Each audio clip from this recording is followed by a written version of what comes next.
Revenge films. I'm Rachel, a 35-year-old housewife. I work from home doing what I love, and it brings in a decent income. My husband Kevin is also 35. He's an office worker. I handle all the household chores, but my workload isn't that different from his. I earn about the same as him, so I figured it's only fair.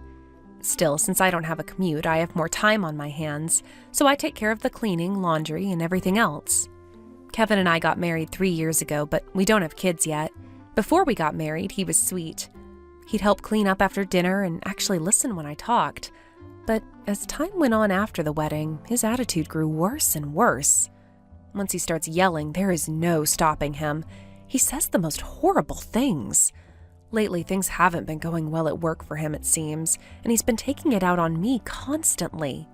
The only reason our marriage lasted this long was, well, because he would apologize after his outbursts. I'm sure he'll go back to being his sweet self eventually. And that's what I kept telling myself. But for the past year or so, he hasn't even bothered apologizing anymore after his outbursts. In fact, his nasty comments have only gotten worse. It seems like every time something goes wrong at work, I became his punching bag. When he came home that evening, he was in an even fouler mood than usual. Damn it, they're cutting our summer bonuses. Now I can't buy what I wanted. This is all your fault. How is that my fault? I stopped working on my laptop and snapped back at him. Seeing you lounging around the house all day gives me extra stress. That's why I kept screwing up at work today. That has nothing to do with me. And I'm not lounging around, I am working. Plus, I do all the housework too. Don't get cocky over some measly work-from-home job. Besides, housework is a woman's job. It's what you're supposed to do. Save the snide remarks for later. I have a deadline today. Huh, what deadline? Your work is just you playing around on a computer. Real work means wearing a suit and going to an office like I do. Sitting around in pajamas clicking away is called goofing off. It's common sense. I had no choice but to grab my laptop and stand up. I'll work in the kitchen then. Don't work in the kitchen, you'll be in my way. Then where am I supposed to go? A woman like you belongs in the toilet. From now on, you live in the bathroom. Keep that ugly face out of my sight.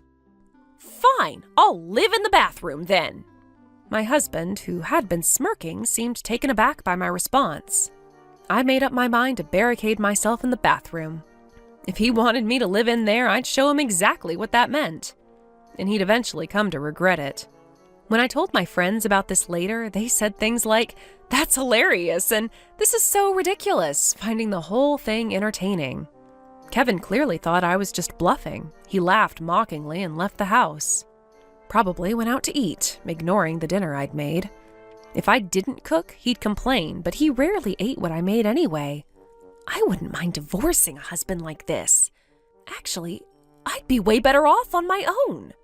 While he was gone, I started preparing to hole up in the bathroom. First, I gave the bathroom another thorough cleaning.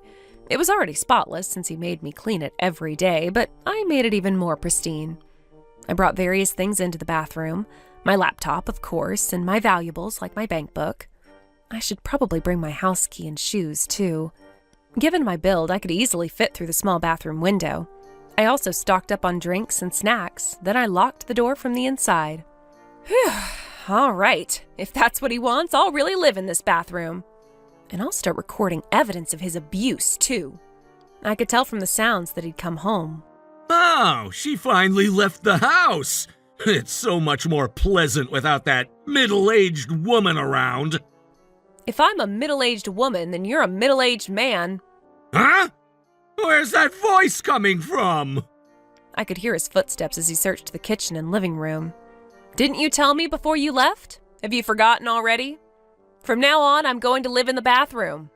What? You're seriously going to live in the bathroom? Well, I guess it suits a woman like you. Stop being so stubborn and apologize, and maybe I'll forgive you.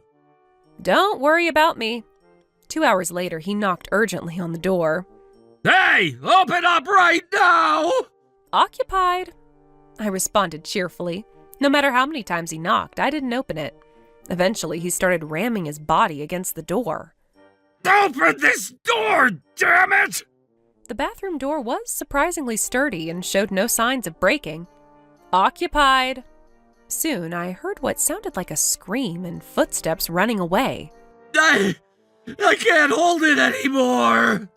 Yelling that, I heard him rush out the front door. He probably went to the public bathroom at the nearby park. The bathroom was surprisingly comfortable. At least he's not making snide remarks, and he's not interrupting my work. Maybe it wasn't so much that the bathroom was comfortable, but that everything before had been so unbearable. I finished my work faster than expected. I am starving. What should I have for dinner? When I tried to open the bathroom door, it wouldn't budge. Apparently, my husband had blocked it. He must have piled up some of that junk we had stored away. So, his plan is to trap me in here until I give up. But I'd anticipated that strategy. His build wouldn't allow it, but I could easily slip out through the small bathroom window. As I prepared my shoes, my husband called out, Ha! How do you like that? Learned your lesson yet? He must have heard me rattling the doorknob and realized I was trying to get out. Stay in there without food or water! You probably won't be able to sleep in that cramped bathroom, but that's your own fault! If you just stopped being stubborn and apologized, I would have forgiven you! Reflect on what you've done! His angry voice echoed through the door.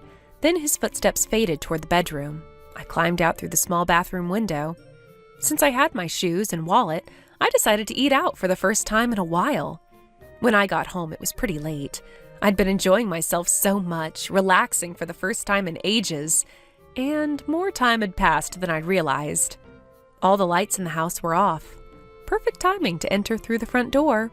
It was locked, but I had my key, so no problem. Then I took a shower.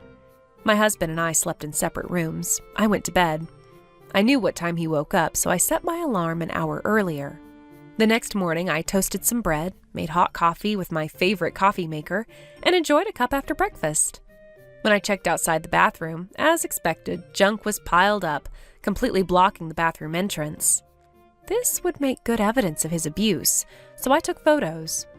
I grabbed a few more things I wanted and climbed back into the bathroom through the window. Shortly after, I heard my husband wake up. What the hell is this pile of junk in front of the bathroom? All right, I put it there. He seemed half asleep. He was making a scene all by himself. So, have you learned your lesson? Regretting it after one night? Not at all. This is way more comfortable than having to see your face every day. What did you say? He yelled for a while, but eventually left for work.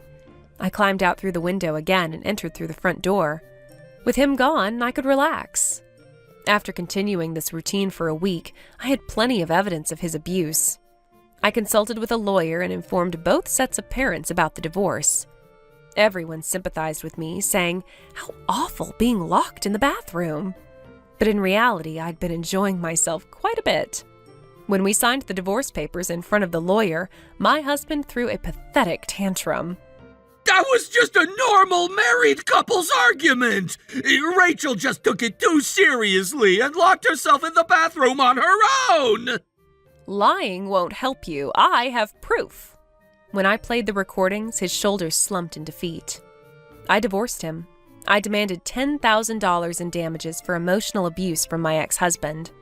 The story about locking his wife in the bathroom apparently had quite the buzz and spread throughout his company. As a result, he found it too uncomfortable to stay and quit his job.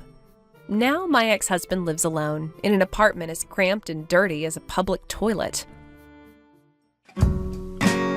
How was today's video? If you enjoyed it, please subscribe, like, and leave a comment. Stay tuned for more.